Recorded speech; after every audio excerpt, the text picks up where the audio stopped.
Hello guys! Big news sa Underborn World. Kung dati, Winner X ang isa sa hari ng kalsada, ngayon may bagong challenger na, ang Honda Winner R 2026.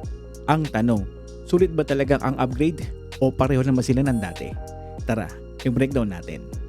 Una, balikan muna natin Honda Winner X. Siya yung naging sikat ng sporty underbone ng Honda.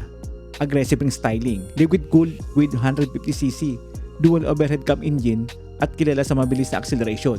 Pero sabi ng ilan, kahit matindi ang performance, medyo polarizing yung design, lalo na yung harapan. Ngayon, boom! Dumating na si Winner R 2026. Ito raw ang kapalit ng Winner X.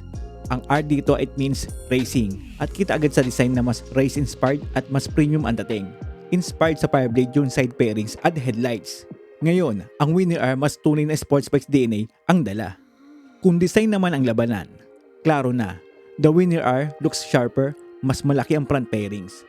Tapos, mayroon ng tinatawag na crystal LED headlights. Sa likod naman, floating taillights na parang big bike ang dating. Compare mo yan sa Winner X na medyo bulky at hindi ganun ka-streamline. Pero teka, baka sabihin nyo nagbago yung makina.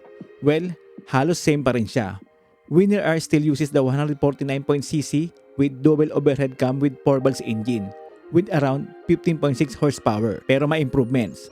Less friction ang components, mas refine ang balancer, at mas smooth ang shifting dahil sa assist at sleeper clutch. Kung sanay ka sa Winner X, parang familiar pero upgraded yung riding experience. Pagdating naman sa features, Winner R definitely level up.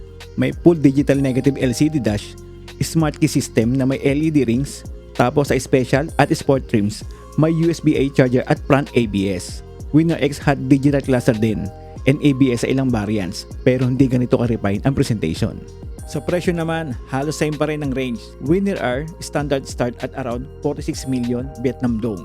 Tapos yung sports version nasa 50.5 million Vietnam Dong.